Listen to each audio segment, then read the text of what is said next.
Днес ще ви разкажа за две момичета, Бянка и Катя. Сега си кажете, то сега ще разправя за някакви негови истории с рускини от морето. Спокойно, не са рускини, италянки са. Бянка е симпатична, добра, мила, отзивчива, скромна, а Катя е пълната противоположност. Постоянно кисела, агресивна, негативно настроена. Неприятна. Тя за нищо не става. Точно така. В крайна сметка се намира някакъв баламурник за Катя, който обяснява как искал да бъде с нея заради нея самата. Дрън. Той иска с нея да е заради парите и в крайна сметка успява. Тия двете ги е блокирал, те даже няма видят това видео и затова съвсем спокойно говори заради тях. Не.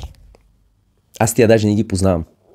Всъщност това се е случило през 1593 година и това е сюжета на пиесата на Шекспир "Окротяване на Опърничевата". Пак това видео реклама ли е? Каква реклама е? Всъщност тази пиеса мисля, че я дават този месец в театъра в Пловдив. И за 500 години какво се е променило? Пак си имаме нормални, скромни момичета, които всеки би ги пожелал. И някакви навъсени, недоволни. Има една промяна. Ако някой е вирнала нос, значи вероятно има тия неща. Тежката артилерия! Силикон, гърди, ботокси, Милари. Милари! Особено милари. Ребеката си е